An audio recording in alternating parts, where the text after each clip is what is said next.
특히 우리 젊은 층들이 잘 들어주셔야 됩니다. 오늘 본문 우리가 합독한 이 내용, 제가 읽어드리는 이 내용, 오늘 모든 것이 다 이 시대에 우리에게 약속을 해주신 말씀인 줄 믿기를 바랍니다. 찌르는 가시가 있고 괴롭히는 가시가 있지만은 하나님께서 이 백성을 고토로 보내서 복을 주실 것이다, 이 약속입니다. 오늘 여러분, 이스라엘 백성들이 우상을 섬기고 이방과 타협하고 범죄할 때에 하나님이 이 백성들을 멸하고 싶지만 그 조상들과 약속한 것 때문에 버리지 아니하신다라고 기록이 되어 있습니다. 조상들에게 약속. 여러분, 레위기 26장 42절에서 45절에 보면 하나님께서 내가 야곱과 맺은 언약, 또 이삭과 맺은 내 언약, 이걸 생각한다 그랬습니다. 그리고 아브라함과 맺은 내 언약을 생각하고 이 땅을 권고하시겠다. 아브라함과 이삭과 야곱에게 약속한 것 때문에 이스라엘 백성들을 버리지 아니하시고 그 땅으로 보내고 복을 내리시겠다고 그랬습니다. 자, 하나님이 한 번 약속한 것은 절대 바꾸시지도 않고 변하지도 않습니다. 오늘 이 자리에 계신 여러분, 이스라엘 백성들이 아브라함에게 나타나서 4대 만에 고향 이 약속의 땅을 보내주시겠다고 약속하신 이후에 애굽에 내려가서 400년 동안 이 족속들이 소수민족으로 고생을 받고 어려움을 받고 많은 풍랑을 겪다가 정한 때가 될 때 약속한 아브라함은 없습니다. 이미 죽고 없습니다. 문서도 없고 계약서도 없습니다. 그런데 정한 때가 되니 하나님이 아브라함에게 약속한 이삭과 야곱에게 약속한 것대로 모세를 훈련시켜서 출애굽을 이 백성들을 광야로 끌고 나와서 40년 동안 유리방황하게 하시다가 가나안 땅에 들어가게 합니다. 가나안 땅에 들어가서 사사시대와 열왕시대를 거치는 동안 또 우상숭배에 만연합니다. 하나님이 싫어하는 일을 얼마나 많이 했는지 모릅니다. 하나님이 원하는 일을 하지 아니하고 싫어하는 일을 자꾸 할 때에 하나님은 이방 막대기를 들어서 이스라엘 백성들을 징계하셨습니다. 징계하실 때에 열왕기 하 8장 19절에 보면 하나님께서 그 다윗을 생각하사 그랬습니다. 여러분, 다윗은 하나님 앞에 인정받은 왕입니다. 다윗을 위하여 유다를 멸하기를 절개하지 아니한다. 오늘 여러분요, 다윗의 범죄는 무서운 범죄도 있었습니다. 그런데 하나님 앞에 인정받은 것 때문에 하나님은 다윗을 멸하지 아니하고 다윗을 생각했다 그렇습니다. 오늘 이 시간에 여러분을 생각하시는 하나님이 되기를 바랍니다. 다윗을 생각하사 하나님께서 유다를 멸하지 않겠다라고 약속했습니다. 사명 때문에 그렇습니다. 왜 다윗을 생각하셨습니까? 그 혈통을 통해서 예수가 납니다. 거대한 사명이 있기 때문에 범죄하고 잘못했어도 하나님은 유다를 멸하기를 기뻐하지 아니했다. 열왕기하 8장 19절에 기록이 되어 있습니다. 오늘 이 자리에 계신 여러분, 하나님께서 유다에게 등불을 주어서 그 자손에게 등불을 끄지 않겠다라고 약속했습니다. 역대하 22장 7절에 하나님께서 다윗의 집을 멸하기로 절개하지 않았지만은 등불을 끄지 않겠다, 등불을 주어서 끄지 않겠다, 이렇게 약속을 했습니다. 오늘 여러분, 그 약속 때문에 범죄하고 매를 맞고 포로로 잡혀가고 피를 흘리고 이렇게 해서도 다시 고국으로 돌려보내고 고향 땅으로 보내고 회복시켜 주겠다고 약속을 합니다. 왜 이런 약속을 하느냐? 다윗의 가문을 통해서, 다윗의 혈통을 통해서 예수 그리스도가 나게 됩니다. 엄청난 사명 때문에. 그래서 구약 말기에 예수는 이스라엘 유대민족을 통하여 나섰지만은 마지막에 다시 오실 때에도 하나님이 한 나라를 택하셔서 역사하실 줄 믿기를 바랍니다. 그래서 오늘 본문에 이스라엘 백성들이 찌르는 가시, 아프게 하는 가시, 이걸 제거시켜 주겠다라고 했습니다. 오늘날 이스라엘 백성들이 북쪽에는 아수르 왕에게, 아수르의 침략을 받아 나라가 초토화되었고요, 남쪽 유다는 바벨론의 침략을 받아서 나라가 망해졌던 것입니다. 그러나 하나님께서 그 백성을 불러내겠다, 그 백성을 다 찾아내겠다, 하나님께서 약속을 해주신 대로 진행하셨습니다. 오늘 우리 대한민국도 잘 들으세요. 오늘 우리 대한민국도 찌르는 가시가 많았고 아프게 하는 가시가 참 많았습니다. 반만년 동안 많이 찔린 민족이요, 상처받은 민족이, 지구상에서 대한민국이 더 다른 나라가 없다고 봅니다. 966번이나 정규전만 치르는 민족이요, 얼마나 큰 환난과 고난과 찌르는 가시에 아픈 고통을 느낀 민족이 우리 민족입니다. 구한말 일제 36년 동안 침략을 받아서 나라를 잃고 백성들이 그들의 종이 되고 정신대로 강제로 끌려가고 곡물과 철과 모든 걸 다 빼앗아가고 그렇게 무시무시한 고통을 겪고요, 한많은 세월을 보냈습니다. 그런데 하나님께서 이 민족을 버리시지 아니하시고 전 강대한 미국을 통해서 1945년 8월 6일 날 히로시마에 원자폭탄을 투하하고 8월 9일 날 나가사키에 원자폭탄을 투하하고 천황이, 신이라고 하던 천황의 손을 들어버렸습니다. 원자탄 두 발에 손을 들고 그렇게 지긋지긋하게 고통받던 대한민국은 해방이 되었습니다.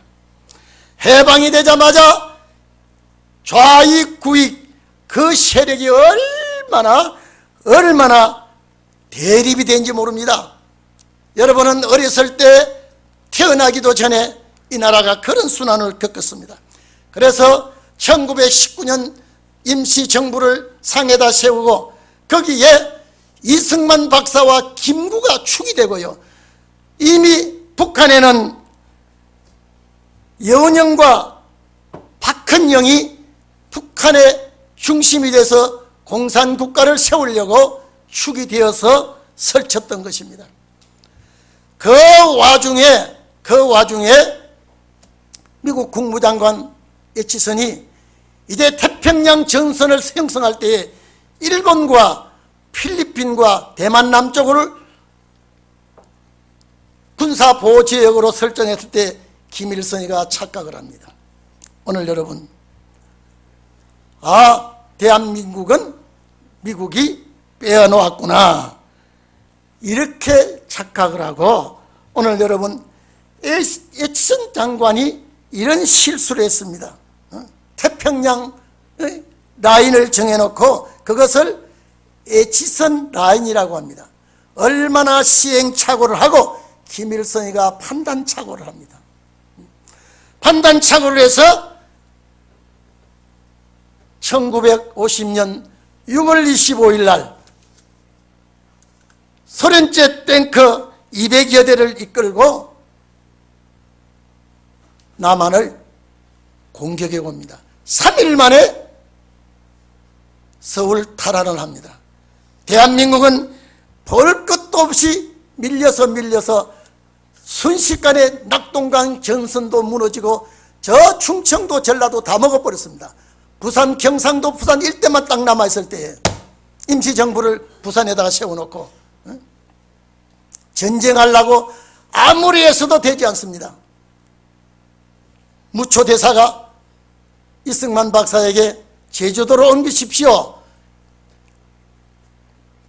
하루아침에 부산이 함락될 것 같습니다 라고 했을 때에 이승만 박사가 권총을 빼서 내가 여기서 자결할지언정 제주도로 가지 않겠다. 대한민국의 기독교인들이여 기도해 주십시오. 이 나라를 여러분들이 하나님 앞에 기도해 주십시오. 이래가지고 261명입니까? 피난온 목사님들, 장로님들이 초량교회에 모여서 일주일 동안 물부짖고 금식기도 하고 몸부림칠 때요, 오키나와에서 B-29 두 대가 떠가서 낙동강변에 포탄을 때려 부어버렸습니다. 그전에는 비행기가 뜨지를 못했어요. 이 기후가 나빠서, 날씨가 나빴어요. 그리고 바로 인천 상륙작전합니다. 5000분의 1도 가망이 없다 그러는데 하나님께서 역사했습니다. 여러분, 이걸 우리는 알아야 됩니다. 이러기 전에 제가 말씀 하나 드리겠습니다. 통일이 될 줄 믿고 해방을 가지고 기뻐하고 할 때에 이미 북한에는 소련이 진주에 있었습니다. 소련이 진주에서 공산정부를 수립합니다. 그때가 1945년 9월입니다. 그래서 구구절 70주년 구구절 행사가 북한에서 지킨 그게 70년 됩니다. 1945년 9월 달에요. 이미 공산정부가 수립이 됩니다. 그러나 1946년 6월 3일 날 남한 정부를 이제는 수립해야 되겠다. 북한 공산정부가 수립하니까. 그러나 1947년 11월 달에 유엔 감시하에 남북 선거를 하자 그랬습니다. 남북이 함께 합쳐서 선거하자 그럴 때 김일성이가 이미 북한은 공산정부가 수립되기 때문에 노 그랬습니다. 이거 안 되겠다. 그러면 남한이라도 대한민국이라도 정부를 바로 세워야 되겠다라고 생각하고 1947년 11월 14일 날 대한민국 유엔 감시하에 투표를 합니다. 74%가 투표에 가담했습니다. 1947년 11월 4일입니다. 대한민국이 처음 투표를 하기 시작했습니다. 대한민국이 투표를 하려고 유엔 감시하에 1947년 11월 14일에 유엔 감시하에 남북 투표를 하자고 했을 때에 북한이 거절했을 때에 남한만이, 제가 연대가 조금 틀렸습니다마는 남한만이라도 1948년 5월 10일 날 남한 투표를 실시한 겁니다. 그래서 79%가 투표에 참석하고 대한민국 정부를 세우기 시작합니다. 그리고 1948년 7월 14일에 대한민국 국호로 정하고 48년 8월 15일에 대한민국 정부가 탄생되었다고 청와대, 중앙청에서 발표를 합니다.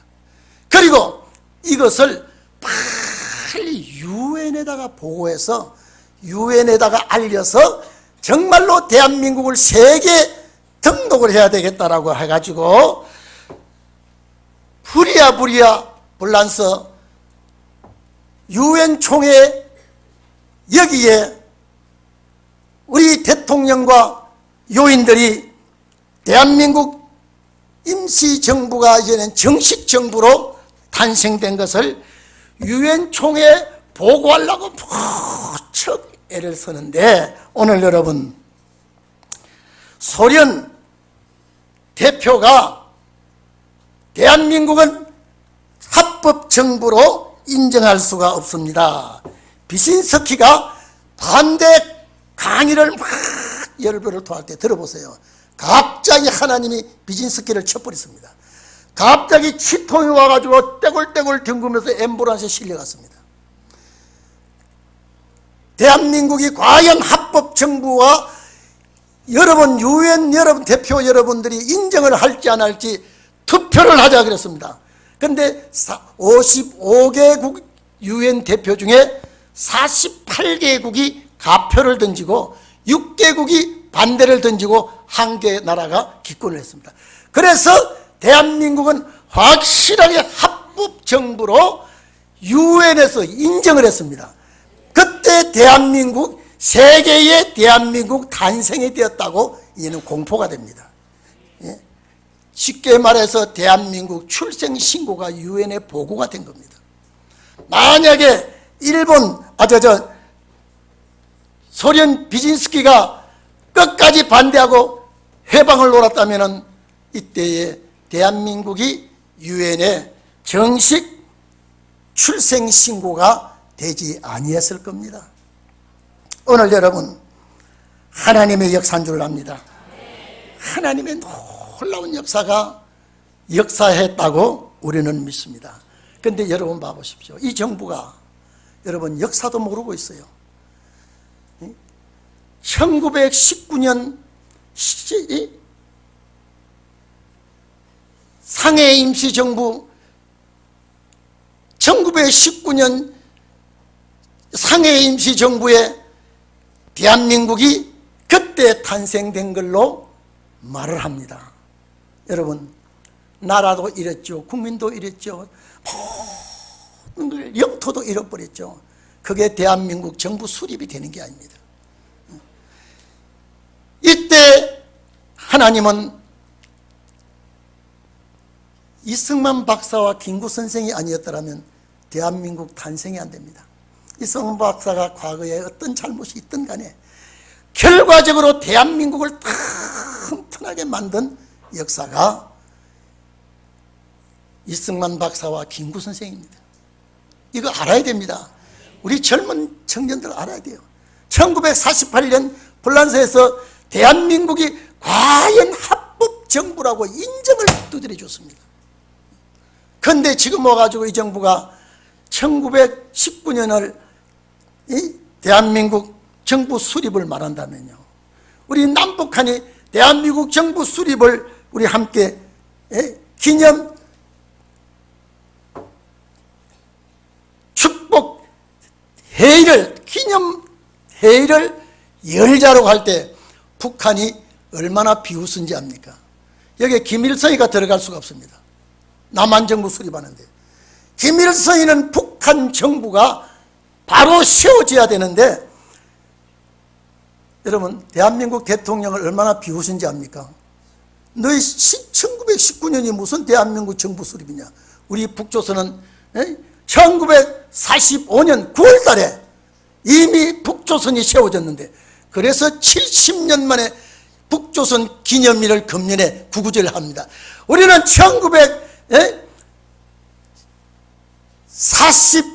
1945년에 해방을 받고 48년에 정부가 수립된 겁니다. 정부가 탄생된 거예요. 그래서 우리 대한민국 금년이 70년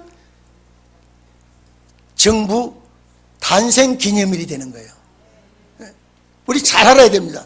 그래서 해방은 73년이 됐고요. 45년이니까 1948년 대한민국 정부가 탄생됐다고 공포로 하는 것은 1948년 8월 15일이었지만은 유엔의 상정은 12월 12일 날 상정해서 대한민국이 확실한 나라라고 결정을 지어놓은 겁니다.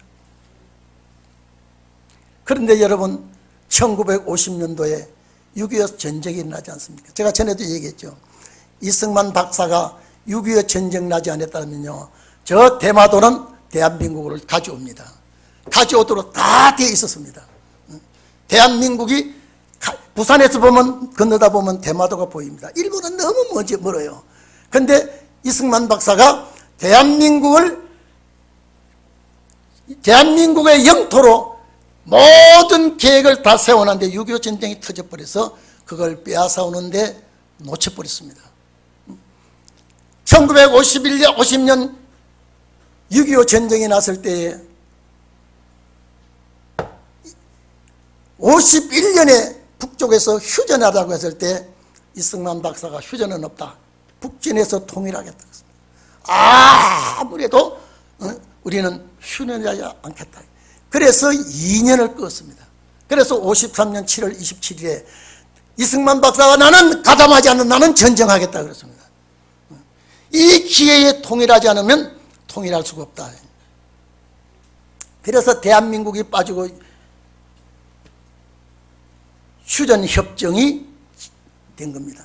그래서 이 박사가 이거는 아니다. 이거는 이해할 수가 없다. 라고 할 때 미국서 그러면 한미 군사 동맹을 맺자. 한미 군사 동맹을 맺고 절대 대한민국은 미군이 떠난다. 내가 지켜주마. 당신들이 지켜준다 해서 갚버리면 어떻게 되느냐. 우리는 안 된다. 전쟁을 해야 되겠다. 그래서 한미 동맹 조약을 거지 같은 나라, 아프리카 같은 나라와 같은 대한민국을요, 한미 동맹 조약을 맺었습니다. 지구상에서 그 강대한 미국이 한미 동맹을 맺은 나라는 일본하고 한국밖에 없습니다. 그런데 일본은 너희가 미국을 전쟁했기 때문에 괌을 너희가 치고 미국을 너희가 쳤기 때문에 너희는 공산국가를 막기 위해서 내가 너희를 조약을 맺지만은 10년마다 갱신한다. 그래서 70년 동안에 일본이 7번이나 갱신합니다. 갱신할 때마다 일본 대표가 가서 미국에서 다시 조약을 갱신해서 방위조약을 맺습니다. 대한민국은 그게 없습니다. 아직까지 그 조약이 유효하고 있습니다. 이번 미국 의회에서 22,000명 미군 주둔은 반드시 한국을 지킬 것이다. 의회에서 발표를 했죠. 이 조약은 미국이 그때 조약을 했습니다. 그래서 대한민국 대표가 가서 워싱턴에 가서 사인을 하고 와서 그 조약이 지금까지 유지되고 있습니다. 그 조약이 유지되기 전에, 그 조약을 하기 전에 이승만 박사가 너희는 대한민국을 통일해야 되겠는데 너희들이 휴전협정을 조인을 하니까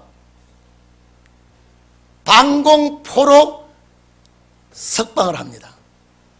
이승만 박사가 원영덕 헌병사령관을 불러서 절대 유엔 군사들이, 유엔 헌병대들이 보초를 쓰고 있는데 절대 눈치 못 채게 해라. 눈치 채지 말도록 해가지고 호주머니에, 그건 아군들이니까 가까이 가서 호주머니에 고춧가루를 내때리 뿌리라. 그게 여러분 고춧가루가 여러분 체류탄입니다. 그걸 딱 뿌렸을 때요, 그 사람이 눈에 고춧가루 들으니까 막 쩔쩔맬 때 포로 수용소 문을 열어버리고요, 철조망을 잘라버리고요. 여러분 36,000명 중에 27,400명이 탈출해버렸습니다. 미국이 활라당 뒤집어졌습니다. 유엔이 뒤집어졌습니다. 이승만 박사 사형시키려고 그랬습니다. 그때 여러분요, 미국 기독교인들이 들고 일어났습니다. 이승만 박사 잘했다고 지지했습니다. 미국 정치인들이 지지했습니다. 그래서 이승만 박사가 살아남은 거예요. 왜 그렇게 했느냐. 너희가 억지로 휴전협정을 하고, 휴전협정하면 이 포로들이 다 북으로 넘어가야 되는데 36,000명 중에 대한민국 사람들이 북한에 끌려가서 인민군으로 나왔다가 포로로 잡힌 자가 얼마나 많은지 모른다. 저 사람들을 북으로 보낼 수가 없어. 그래서 이승만 박사가 원정덕 헌병대장을 통해서 밤 2시경에, 여러분 밤 2시경입니다. 밤 2시경에 상무대, 부산, 논산, 마산에 있는 포로 수용소의 문을 다 열어버렸습니다. 그때 총살 당한 사람도 있고요, 못 빠져나온 사람도 있는데 36,000명 중에 27,000, 얼마나 많습니까? 밤에 2시에 확 다 도망가도록 했습니다. 도망가거들랑 포로 옷 벗기고 한국 사람 옷을 입히라. 이래가지고 이것이 막 뒤집어지고 엉망진창이 됐습니다. 여러분, 대한민국 역사가 이렇게 진행이 됐습니다. 대한민국 역사가 이렇게 6.25 때 북으로 끌려간 사람들이 다시 인민군으로 나왔을 때예요. 이걸 포로로 잡힌 사람들 잡아갈 수 없다. 그래서 거제도는 악질 공산 분자들, 중공군들, 거기는 거제도에 포로소에 써놓고 나머지 반공 포로들은 전부 다 이렇게 여러 곳에 분산해 놓고 있다가 삽시간에 풀어버렸습니다. 이것이 세계 역사의 하나입니다. 여러분 얼마나 감사합니까? 또 하나 여러분요, 6.25 전쟁 났을 때 상임 이사국들이 모였습니다. 대한민국을 돕자 그럴 때요, 미국 트루먼 대통령이 우리 미국에서 기독교인들이 대한민국에 가서 선교 사업하고 있는데 저 대한민국을 돕지 아니할 수가 없다. 그래서 유엔 총회를 소집했는데 또 이상하게 소련 대표가 참석 안 합니다. 뭐 말로는 오다가 교통사고가 났느니, 오다가 무슨 문제가 생겼느니, 뭐 이래 생겼는지 별별 소리가 있지만은 소련 대표는 참석하지 않고 빠져버렸습니다. 무슨 수단으로 빠졌는지는 비밀 문서에서 공개가 됐지만은 그것도 하나님이 막아주었습니다. 그걸 막아주었더니 유엔 대표부에서 상임이사국에서 한나라도 반대하면 안 되는데 반대할 소련이 빠져나오니까 유엔에서 통과돼서 16개국이 와서 전쟁을 해줬습니다. 오늘 여러분요, 대한민국이 위험할 때마다요, 정말로 대한민국 탄생 기념일을 만들려고 할 때도 유엔 대표, 소련 대표가 방해하다가 하나님이 한 방 때렸더니 앰뷸런스 실려가 버릴 거예요. 6.25 전쟁 났을 때도 소련 대표가 무슨 꿍꿍이 수작인지 참석하지 못하고 있다가 상임 이사국에서 통과돼서 사워준 세계의 젊은 피를 이 땅에 쏟아준 것이 대한민국입니다. 모든 나라가 다 이제는 담이 무너졌지만은 대한민국만은 이리 되어 있습니다. 이제는 우리 대한민국이 하나님의 역사를 일으킬 때가 왔습니다. 그래서 오늘 우리는 정말로 한미 조약을 맺을 때에 미국이 정말로 한국을 보여주겠다고 약속을 했기 때문에 사인을 해라, 문서를 써라, 그래가지고 문서를 쓰고 이것을 변영태 외무부 장관이 미국 가서 사인했지 않습니까? 그게 아직까지 효력이 발생하고 있습니다. 대한민국을 이렇게 지켜주고 있었어요. 만약에 이런 일이 없었더라면 공산화되고 맙니다. 그런데 하나님이 어떻게 해서라도 대한민국을 지켜준 겁니다. 이 정부가 왜 1948년 8월 15일을 대한민국 정부 수립을 반대하느냐면요, 이 박사가 들어가는 걸 막으려고요. 이걸 하지만은 하나님은 그렇게 하지 않습니다. 대한민국은 사명국가입니다. 잘 하나님이 지켜주십니다. 70년이 됐습니다. 이제요, 하나님께서 이 백성을 역사할 때가 왔습니다. 여러분, 그런데 이 대한민국은 민족이 하나 되지 못합니다. 민족이 합쳐지지를 못합니다. 여러분, 엊그제 신문 보셨죠? 여러분, 금년 4월 달에 중국에 우리나라보다 더 무서운 사드 S4000입니까? 400. 이것을 산동반도에다가 배치했습니다. 여러분, 우리나라는 성주에 사드 한기 놓을 때요, 우리 국민들이 얼마나 반대했습니까? 시진핑이 사드 놓았기 때문에 대한민국 상품, 화장품 불매운동했습니다. 그리고 관광객 다 막았습니다. 이거는 중국을 향한 것이 아니라 북한을 막기 위해서 했다 그래도 중국이 말 안 들었습니다. 절대 그걸 철수하라고. 또 대한민국이 그걸 철수하라고 얼마나 그랬습니까? 그 사드 우리가 돈 주고 사온 거 아닙니다. 미군이 자기들이 대한민국을 해서 설치했는데 어쩌면 그렇게 반대를 했습니까? 근데 중국은 우리나라 산동반도는 따라 바다 끝내서 우리나라를 보도록요, 우리는 사드가 한 개지만은 거기는요 4가지를 한꺼번에 쏘아 올릴 수 있는 그 S-400이라는 이걸 신문 났죠? 배치해 놓고 있습니다. 또 이 무서운 사드가 어디에다 배치했느냐? 대만 앞에다가 배치합니다. 대만 앞에다가 배치해 놓고 푸젠성이라고 하는 거기다가 해놓고 대만을 향하게 해놨습니다. 또 하나는요, 다오라고 생각구 열도라고 하고 있죠. 거기 인공섬에다가 그건 아직 놓지 않았습니다. 그래 놓고 있는데도 한국은 한마디도 못하고 있습니다. 예? 여러분 보십시오.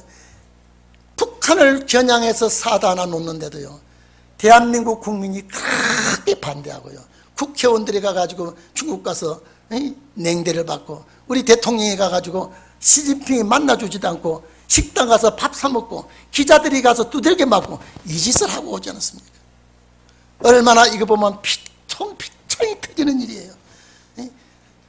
중국이 그 네 가지가 한꺼번에 날아가는 그 S-400을 대한민국을 딱 향하게 해놨습니다. 4월달에 나왔어요. 대한민국 한마디도 못하네요. 한마디도 못하네요. 그런 가시라도 하나님이 제거해 주실 줄로 믿습니다. 대만에다가 딱 향하게 설치해놨습니다. 한꺼번에 네 가지가 날아가더라고요. 우리 사들은 이거는요, 장난이에요. 이제 보면요. 이래도 우리는 아무 소리도 못하고 있습니다. 오늘 여러분, 이 자리에 계신 여러분, 우리는 성주에 사드 하나 놓은 것 가지고 왜 우리 국민들이 그렇게 반대했습니까? 중국에서 그걸 이용한 겁니다. 우리는 미국에서 가져오고 지구가 가져왔는데 우리가 못 말린다고 하면 되는데, 사드 안 놓는데 지금요 얼마나 고통스러웠습니까? 근데 이제 이 중국에서 대한민국을 향해 놓은 그거는요, 여러분 그저께인가 여러분 신문을 한번 구해보십시오. 소름이 끼칠 정도로 무기를 갖다 놨습니다. 대한민국 왜 가만히 있습니까? 중국에서 그렇게 몹쓸 짓을 하더니 이제는 거기서 소련제입니다. 그게 소련제예요. 아주 무슨요, 이걸 딱 배치했습니다. 그래도 하나님은 그까지도 빼줄 줄로 믿습니다. 우리는 사명국가예요. 이스라엘을 이렇게 하시던 하나님이, 우리 대한민국은 이제 70년이 되었습니다. 역사할 때가 왔습니다. 아무리 우리 민족이 하나 되지 못하고 답답하죠. 하나 되지 못하고요. 그러나 사명자가 있습니다. 역사가 날 사명자가 있습니다. 오늘 우리는 이런 위기에 놓여 있습니다. 대한민국이 정말로 하나님이 보호하는 나라가 되고 하나님이 간섭하는 나라가 되어서 우리는 승리하는 그날이 되기를 바랍니다. 여러분, 우리나라 대통령이 뭐라 그러지 않습니까?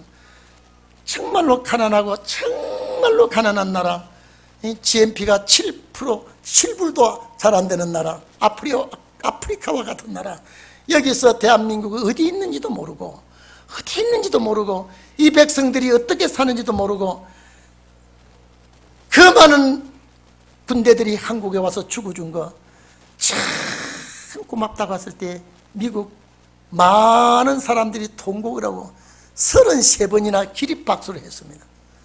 이 고마운 나라 어디 있습니까? 참 고맙다고 인사할 때요. 오늘 우리는 사명국가라는 것을 절대 잊어서는 안 됩니다.